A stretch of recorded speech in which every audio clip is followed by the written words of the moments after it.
Halo pendengar senior sehari-hari sekalian, kembali lagi di episode terbaru senior sehari-hari yang naik di channel YouTube Tias Firmantio. Senior ini, terutama episode kali ini ya, akan membahas sesuatu yang lucu, seru dan rame banget terkait dengan perhelatan MotoGP beberapa waktu lalu di Mandalika, Lombok, Indonesia. Kenapa? Karena ada satu sosok yang sangat disorot oleh media, yaitu hadirnya pawang hujan. Nah ini, gimana sebenarnya kepercayaan soal pawang hujan ini, dan gimana sebenarnya pawang hujan itu ditugaskan di sana, dan apa landasannya dan apa dasarnya? Bagaimana pandangan masyarakat soal pawang hujan? Semua akan kita bahas lengkap dengan perspektif yang datang dari aku di episode kali ini. Kalau kalian punya pendapat dan juga pandangan soal prinsip pawang hujan dan juga prinsip-prinsip kepercayaan lainnya, silahkan drop di kolom komentar di bawah. Kita bisa diskusi di sana. Semoga kita bisa saling bertukar informasi. Terima kasih dan selamat mendengarkan.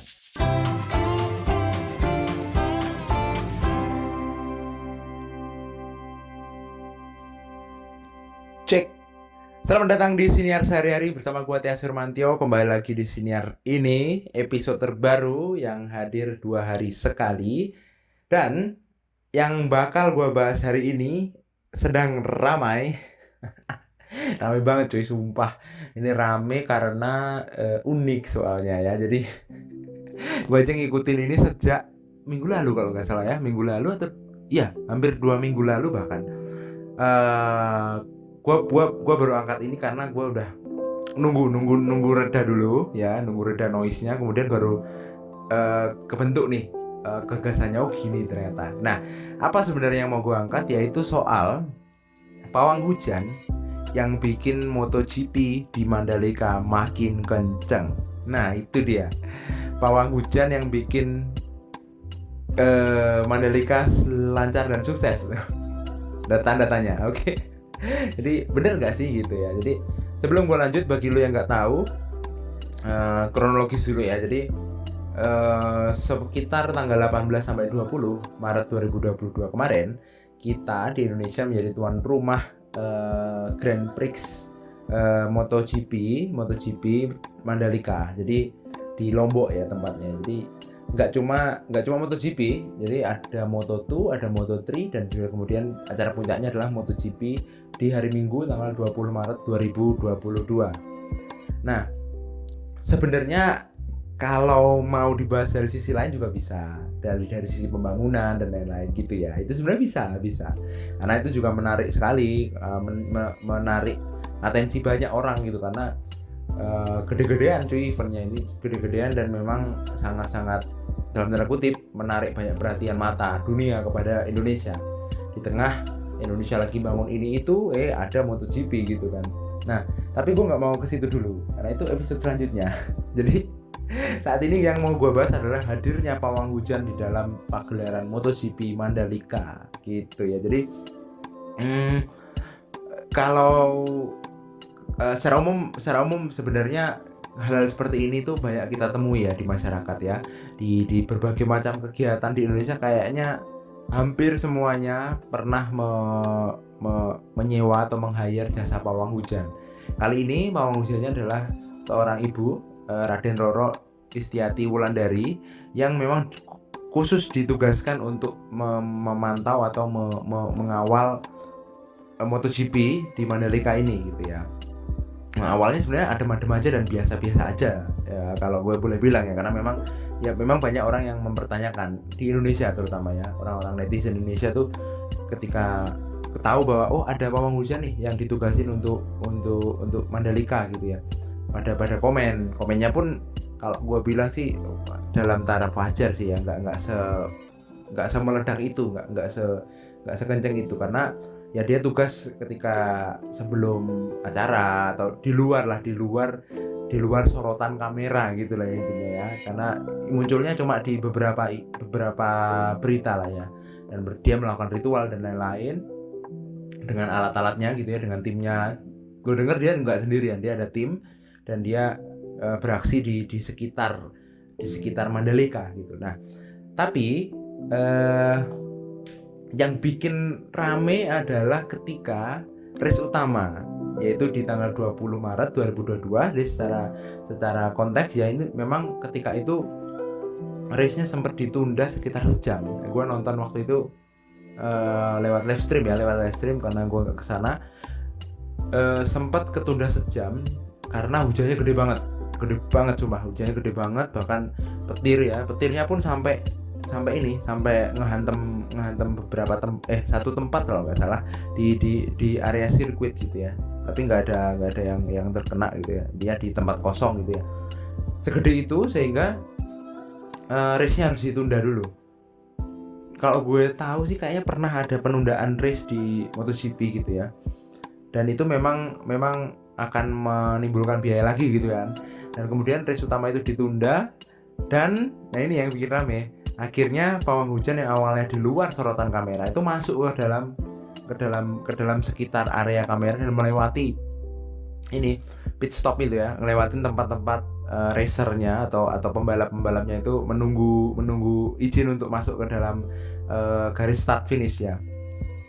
Di situ dia melakukan ritual jalan menggunakan alat-alatnya gitu, dan sambil dia memainkan peralatannya, dan itulah yang disorot, akhirnya kesorot banget tuh sama media nasional, sama media internasional, sama sejumlah pembalap dari berbagai macam tim dan seluruh penonton baik dari dalam negeri maupun luar negeri. Nah itu yang tersorot, dan akhirnya itu jadi rame bangetnya dari sisi masyarakat kita maupun masyarakat luar negeri gitu ya, dari sisi domestik maupun internasional. Nah, pro kontra pasti muncul. Nah, ini pro kontranya yang nanti kita akan bahas bedah lebih di sini. Tapi sebelumnya gue mau bacain berita ya yang dari beberapa sumber, terutama dari CNN Indonesia yang gue ambil, bahwa pertama BRIN atau Badan Riset, apa sih BRIN itu? Bentar. BRIN itu Badan Riset.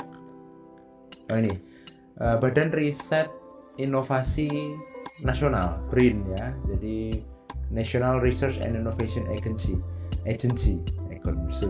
National Research and Innovation Agency. Nah, jadi BRIN di sini headline-nya adalah BRIN soal pawang hujan MotoGP Mandalika, ilmu yang tak bisa dipahami nalar. Ini ditulis 22 Maret 2022. Jadi beberapa hari setelah Mandalika kemarin selesai ya. Jadi Jakarta, CNN Indonesia, Badan Riset dan Inovasi Nasional atau BRIN angkat bicara soal adanya pawang hujan saat balapan MotoGP Mandalika di NTB. Peneliti klimatologi di Pusat Riset Iklim dan Atmosfer BRIN, Erma Yuliastin, mengatakan ilmu yang digunakan pawang hujan tidak bisa dipahami secara nalar. Menurut konsep, pawang hujan merupakan ilmu yang dibangun pada zaman ketika manusia mempercayai konsep mitologi untuk memahami alam semesta. Boom. Kemudian selanjutnya tak hanya Indonesia saja, Erma menjelaskan metode pawang hujan juga pernah ada di Jepang. Hal ini digunakan lantaran manusia itu masih memiliki keterbatasan ilmu, keterbatasan pemahaman, dan keterbatasan rasionalitas untuk memahami ilmu alam. Sementara, kata Erma, ilmu cuaca sangat berkembang, apalagi 100 tahun terakhir. Emerging ya, jadi berkembang 100 tahun terakhir, perkembangan yang luar biasa didukung oleh teknologi dan komputasi, maka manusia perlahan sudah mulai meninggalkan pawang hujan. Meski begitu, ia menjelaskan sebagian masyarakat Indonesia saat ini belum secara total bergeser dari tradisi mitologi ke keilmuan, sehingga masih percaya pada mitos dan pada mitologi atau mitos tersebut. Ia menampik jika pawang hujan ada relevansinya dengan sains. Menurutnya, ilmu sains dibangun oleh suatu metode yang mutlak secara ilmiah dan bisa ditiru oleh siapapun. Sedangkan metode pawang hujan tak bisa ditiru pihak manapun dan hanya bisa dilakukan orang-orang tertentu saja. Dengan demikian, secara keilmuan pawang hujan tak bisa dipahami nalar. Oke, nah ini tadi yang berikutnya adalah penjelasan soal kemunduran tadi ya dan lain-lain. Berarti di situ dulu. Jadi intinya dari wawancara oleh sama BRIN ini, BRIN menyatakan bahwa memang ilmu yang sedang berkembang saat ini terkait cuaca dan atmosfer ya tadi ya, itu memang sudah berkembang ya, berkembang selama beberapa tahun terakhir, dan di situ pawang hujan atau pengendalian hujan lewat pawang gitu, or seseorang yang bisa mengendalikan hujan itu tidak masuk ke dalamnya gitu ya. Jadi ilmu itu nggak bisa dipahami nalar, jauh dengan sains gitu, dan tidak ada relevansinya dengan penghentian hujan atau pemindahan hujan di suatu tempat atau di suatu waktu tertentu. Masuk akal juga. Oke, nah ini sebelum gua lanjut ya, ini ada juga berita menarik dari Kemenparekraf kita, yaitu Pak Sandiaga, di mana kan beliau adalah Menteri Pariwisata dan Ekonomi Kreatif. Sangat-sangat dekat dengan event MotoGP ini pastinya ya. Nah, di sini Sandiaga mengaku kapok pakai pawang hujan untuk cegah hujan di MotoGP Mandalika. Nah, ini di sini ini sebelum pelaksanaan MotoGP. Jadi berita ini tulis sebelum pelaksanaan MotoGP. Dan kenapa sampai bilang seperti ini? Karena sebelumnya kita juga pernah menggunakan pawang hujan, terutama di World Superbike di Mandalika juga di November 2021 lalu. Tapi hujan saat itu walaupun pakai pawang tetap hujan deras juga gitu ya. Jadi kayak gak ada gunanya. Akhirnya Kemenparekraf menyatakan kapok lah ya pakai pawang hujan, karena di WSBK pun nggak berhasil tuh gitu ya. Nah tapi kemudian berhasil atau gagalnya pawang hujan ini tidak menghalangi di Mandalika kemarin ketika MotoGP pawang hujan itu tidak digunakan gitu, tetap juga digunakan gitu ya. Jadi memang akhirnya jadi pertanyaan nih, yang mana nih prinsip yang benar gitu kan ya. Dan artinya kehadiran pawang hujan ini akan menunjukkan siapa kita sebenarnya gitu. Jadi siapa kita sebenarnya gitu ke mata internasional kala itu ya. Nah, kita sering melihat ya sebenarnya, kasus dari praktik tradisi yang ada di sekitar kita gitu ya. Kenapa? Karena kalau lu ingat, kita pernah ada kejadian ketika ada di sebuah gunung tertentu, kala itu ada sesajen yang ditendang. Itu kan juga termasuk ritual, tapi ada orang yang datang kemudian ditendang itu sesajen gitu. Ada juga ritual-ritual masyarakat lain yang kemudian dianggap bahwa ini tidak sesuai dengan prinsip agama, tidak sesuai dengan prinsip yang ada saat ini gitu. Akhirnya dibatasin gitu. Dan itu pro kontra terus-menerus terjadi gitu ya. Ini terpantik lagi karena ada pawang hujan ini gitu ya, yang menasional. Nah, sebenarnya netizen kita itu sudah sangat banyak mengomentari hal ini. Tapi yang unik adalah netizen luar negeri justru melihat hal ini sebagai keunikan di Indonesia, gitu ya. Banyak yang bilang bahwa inilah keunikan kita, gitu, keunikan dari negara ini, negara Indonesia, karena ya kebetulan aja kesorot gitu ya sama MotoGP. Dan banyak yang akhirnya niru-niruin, buat seru-seruan, kemudian cosplay bahkan gitu-gitu. Dan akhirnya hal itu rame, booming lah ya kemana-mana gitu. Nah, itu tadi soal kronologi, soal berita-berita yang ada gitu, gue udah bacain. Nah, sekarang memang gini, secara umum BMKG itu sebenarnya udah lama prediksi hujan di Mandalika ketika MotoGP ya. Jadi sekitar 3 harian lah sebelum event MotoGP utama itu mulai, itu memang segala tempat ya, hampir semua tempat di Indonesia itu sedang ada di curah hujan yang tinggi gitu aja lah. Curah hujannya tinggi, kemudian potensi hujan juga akhirnya tinggi gitu kan. Awan-awan hujannya banyak, dan itu memang sangat-sangat logis kalau di satu tempat dan satu hari tertentu itu hujan di mana-mana dan kompak gitu hujannya gitu ya. Jadi BMKG pun udah memprediksi itu. Kan lu sering lihat tuh perkiraan cuaca gitu kan, dan beberapa tempat kadang-kadang akurat, kadang-kadang nggak akurat. Dan itu kali ini BMKG memiliki prediksi yang sangat cukup akurat ya dengan kondisi di Mandalika. Dan apa yang dilakukan oleh BMKG ataupun BRIN kala itu, kalau nggak salah mereka itu punya kayak tim gabungan antara TNI, BRIN sama BMKG untuk melakukan modifikasi cuaca sebenarnya. Mereka melakukan modifikasi cuaca dengan cara menurunkan hujan itu di area lain di luar sirkuit gitu ya, di luar sirkuit. Nah, dalam hal ini hal itu berhasil ketika Moto2 atau Moto3 atau hari sebelum MotoGP Mandalika race utama itu berlangsung. Berhasil nih mereka. Jadi ketika ada awan hujan kebentuk di satu tempat, langsung di modifikasi, kalau nggak salah pakai pesawat dan juga pakai garam, turunlah hujan itu di tempat lain selain di di lintasan gitu ya, atau di tempat utama MotoGP ini berlangsung. Begitu terus seterusnya sampai ternyata di 20 Maretnya, di hari Minggunya ketika mau MotoGP race utama itu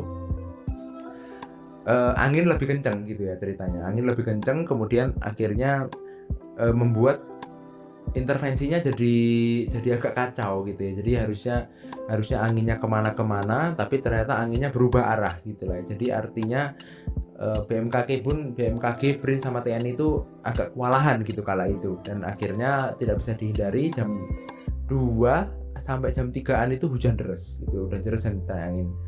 Nah, artinya kan dari sisi penyelenggara menggunakan teknologi itu sudah dilakukan melalui TMC atau teknologi modifikasi cuaca ya.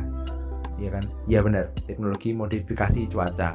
Tapi ternyata tetap ada ketidaksinkronan antara TMC dengan yang dimau cuaca gitu ya. Jadi nggak sinkron nih gitu aja, nggak sinkron. Hujannya mau kayak gini, kitanya nggak bisa ngejar, nggak bisa catch up, akhirnya susah dimodifikasi lagi. Nah, berkaitan dengan itu, memang akhirnya kan seolah-olah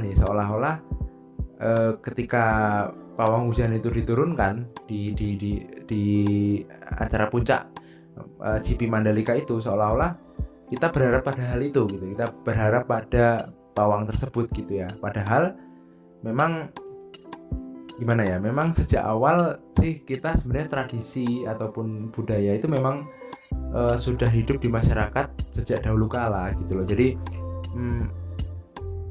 apa ya, jadi intinya kayak gini deh. Kemarin sebelum IKN diresmiin, sebelum IKN mulai dibangun, lu ingat kan kemarin Presiden Jokowi punya acara itu masukin tanah dan air gitu loh. Itu kan termasuk tradisi gitu ya, termasuk budaya. Apa coba relevansinya sama pembangunan atau ngukur batu pertama? Nggak ada. Ya udah tradisi aja gitu kan. Sama dengan pawang hujan ini juga, itu tradisi yang dipercaya waktu itu untuk diterapkan masyarakat, seperti penjelasan BRIN tadi. Bukan cuma di Indonesia, di Jepang juga ada, mungkin di tempat-tempat lain juga ada. Termasuk sebuah hal yang sudah ada bahkan sebelum agama itu hadir di masyarakat. Nah, kenapa ada pro dan kontra? Karena gini, setiap ada budaya baru, setiap ada prinsip-prinsip baru, itu pasti menimbulkan gesekan antar masyarakat atau antar sistem belief yang ada. Sistem belief yang lama ketika hadir sistem belief yang baru, itu pasti akan saling bertabrakan dulu sebelum pilihannya antara saling bisa berasimilasi atau salah satu mendominasi gitu ya. Dan di Indonesia itu kebanyakan asimilasi, kebanyakan saling melengkapi supaya satu tetap jalan, satunya juga bisa jalan.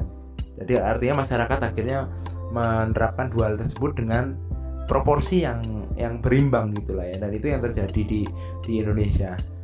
Kebanyakan memang saling berasimilasi, tapi ada juga yang akhirnya salah satu mendominasi gitu ya, akhirnya membunuh tradisi sebelumnya gitu ya.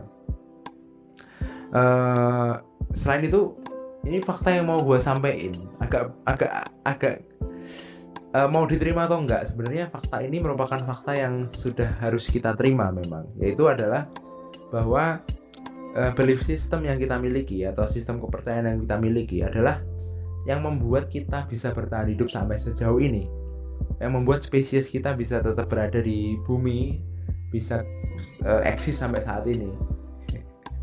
Jadi sistem belief yang dalam tanda kutip notabene kadang-kadang nggak masuk akal dan lain-lain, itu yang justru bisa membuat kita bertahan hidup, bisa membuat kita saling kerjasama. Yang pertama, antara satu orang dan orang lain, antara orang di sini sama di sana, antara orang yang di satu tempat dan tempat yang lain yang sangat jauh, itu yang membuat kita bisa saling bekerja sama adalah sistem belief tadi.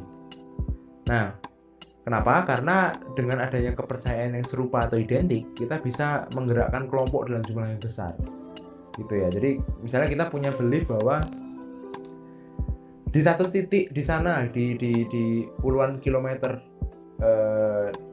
jauh dari tempat kita ada sebuah tempat khusus untuk mencari makanan gitu, atau untuk mencari sumber air dan lain-lain. Kalau kita percaya dengan itu, kita bisa aja berangkat ke sana, dan tidak menutup kemungkinan kelompok lain juga bisa datang ke situ. Nah itu kan sebuah sistem belief tuh, yang kita nggak tahu sebenarnya itu ada atau nggak, beneran ada atau nggak, cuma kita percaya aja, kita berangkat dan kelompok lain juga bisa berangkat. Menggerakkan kelompok yang besar itu nggak bisa pakai, kadang-kadang ya nggak bisa pakai hal konkret, biasanya menggunakan visi gitu ya, menggunakan hal yang belum bisa kita sentuh, cuma kita percaya hal itu gitu ya. Dan itu membuat kita punya purpose, justru membuat kita punya tujuan untuk bergerak ke sana gitu ya. Dan akhirnya kita punya aksi yang sama, aksi yang serupa untuk menggerakkan sebuah sistem yang kita namakan sistem sosial. Nah itulah yang terjadi, dan kalau gue boleh bilang adalah hal yang perlu kita terima saat ini gitu ya. Di balik pro dan kontra yang kita punya ya gitu ya. Nah, bagaimana pendapat gue tentang pawang hujan tadi yang sudah lewat ya, sebenarnya udah beberapa minggu yang lalu atau beberapa hari yang lalu, ini udah banyak muncul tuh, udah muncul ke podcast Deddy Corbuzier juga, itu artinya udah berhasil tuh pawang hujan, terutama itu ya, siapa mana tadi namanya, Raden Roro Istiati, itu udah berhasil nih mendapat atensi masyarakat, kayaknya part of marketing, kayaknya berhasil tuh, marketing ke luar negeri berhasil, marketing ke tim-tim pembalap tadi berhasil, bahwa Indonesia tuh kayak gini eksis tuh, akhirnya itu berhasil. Pendapat gue sebenarnya nggak ada yang salah atau benar dalam cerita-cerita semacam ini guys, karena semua serba relatif ini ya gitu lah, semua serba relatif, tergantung sudut pandang atau point of view mana yang lu mau pakai gitu ya. Jadi kenapa? Karena menurut gue nggak cuma Indonesia yang mempertontonkan adegan tradisi, adegan seperti yang kita lihat kemarin gitu. Karena lu ingat waktu kemarin COVID tinggi-tingginya di India terutama ya, mereka malah mempraktikkan mandi bareng ya, mandi bersama dalam jumlah besar sih, dengan anjuran COVID untuk saling menjaga jarak. Mereka malah saling berdekatan, ngumpul di sebuah sungai Gangga ya waktu itu kalau nggak salah, karena mereka percaya bahwa di situ ada kesembuhan. Nah itu termasuk sebuah tradisi yang kadang-kadang berlawanan dengan sains atau teknologi yang sudah berkembang sampai sejauh ini. Dan manusia memang hidup sebelum zaman teknologi berkembang, melalui tadi kalau di Brin menyatakan bahwa ada banyak mitos dan mitologi yang dipercaya supaya mereka bisa bertahan hidup gitu ya. Dan sebenarnya gini, manusia itu merupakan sebuah objek ya, kalau gue boleh bilang, di dalam tata alam semesta ini manusia itu objek. Kenapa? Karena sebelum ada kita, memang bencana atau gejolak dari sebuah alam itu selalu terjadi. Nah, yang membuat bencana itu menjadi bermakna atau ada nilainya atau disebut bencana alam itu ketika ada manusia. Ketika di suatu tempat itu manusianya ada dan ada korban akhirnya, karena ada korban yang dirugikan secara material atau secara moral gitu, yang di situ akhirnya ada bantuan datang, ada berbagai macam. Ini gue dapat dari kuliah gue waktu gue ambil psikologi kebencanaan ya. Di situ dosen gue jelasin bahwa kita sebagai pakar atau kita sebagai praktisi di ilmu psikologi perlu mengintervensi emosional atau perlu mengintervensi bagian yang ada di dalam kebencanaan itu, terutama berfokus kepada manusia di situ, karena mereka pasti trauma dan lain-lain gitu. Nah, dosen gue itu membuka kuliah tersebut dengan pernyataan bahwa pernyataan bahwa di dalam sebuah tempat yang tidak ada manusia atau terisolat dari makhluk hidup gitu, ketika ada bencana di situ, entah gempa tektonik, entah gempa apapun, entah gunung berapi yang meletus di situ, ketika nggak ada manusia itu cuma peristiwa alam biasa. Tapi ketika ada manusia, semua jadi terkesan bermakna, terkesan ada nilainya karena ada manusianya, ada spesies kita di situ, dan itu yang membuat semuanya jadi harus direspon, harus ditindaklanjuti dan lain-lain gitu ya. Nah itulah yang kadang-kadang membuat apalagi manusia itu punya logika untuk berpikir untuk merespon sesuatu yang terjadi di sekitarnya. Dalam hal ini ketika merespon bencana alam, merespon peristiwa alam, termasuk merespon hujan, itu banyak sekali responnya waktu itu. Dulu ketika kita belum mengenal teknologi modifikasi cuaca, kita menggunakan cara-cara yang kita anggap bisa berhasil mengatasi situasi tadi, termasuk menggunakan pawang hujan. Jadi menurut gua kita perlu biasa aja nanggepin ini, karena pertama adalah alam itu juga punya aksinya sendiri terhadap dirinya dan kita merupakan objek di dalamnya. Kemudian yang kedua, semua jenis tradisi atau kepercayaan yang diterapkan oleh masyarakat itu juga bagian dari kepercayaan kita dulunya gitu. Jadi itu leluhur kita udah percaya kayak gitu, jadi itu turun temurun ke kita sebenarnya gitu ya. Dan ini bagi kita yang katakanlah tidak percaya pada pawang hujan ini tapi masih percaya pada zodiak gitu ya, atau hari baik buruk atau weton dan lain-lain, itu sebenarnya hampir sama, cuma dengan istilah yang berbeda-beda. Sistem kepercayaan yang hampir sama, yang apa ya, kalau boleh dibilang sih konkretnya jarang bisa kita temui gitu lah ya. Akhirnya itu yang kita percayai aja gitu, untuk membuat kita lebih bisa tenang dalam beraktivitas, membuat kita bisa bergerak untuk mempunyai purpose atau tujuan hidup gitu ya. Jadi memang hal-hal tersebut adalah hal-hal biasa yang terjadi di sekitar kita, dan kita menjalankan hal itu berbarengan dengan apapun yang terjadi, seperti peristiwa alam. Dalam hal ini hujan ya, kalau kita bahas soal konteks ini. Padahal konteksnya banyak sekali, banyak hal lainnya. Nah, seperti itu. Jadi gue harap sih ini ya, yang penting kita tahu bahwa memang, dan mengakui memang di dalam masyarakat kita itu punya sistem belief yang demikian, dan ragamnya sangat-sangat banyak gitu ya. Jadi memang kita punya hal itu dan kita meyakini hal itu ada, dan itu beragam gitu kan ya, itu beragam. Justru dengan hal itu kita bisa paham bahwa kita ini sangat kaya terhadap berbagai macam hal-hal seperti itu ya, dengan budaya-budaya seperti itu. Sepertinya kekayaan itu harus kita jaga sebenarnya. Walaupun memang kita sekarang bergerak ke era teknologi, ke era modern dan lain-lain, hal-hal itu sepertinya perlu kita jaga untuk kita kita jadikan kayak prasasti gitu ya, bahwa kita pernah kayak gini sebenarnya, dan itu membuat kita justru bisa melompat lebih tinggi nantinya untuk memahami hal-hal yang lebih kompleks ya, karena kita akan lagi berkembang nih untuk ininya. Nah, justru kalau kita berdebat dengan hal seperti ini, atau kita berdebat untuk memperdebatkan ini salah apa benar gitu ya, itu justru yang membuang-buang energi, nggak penting beneran.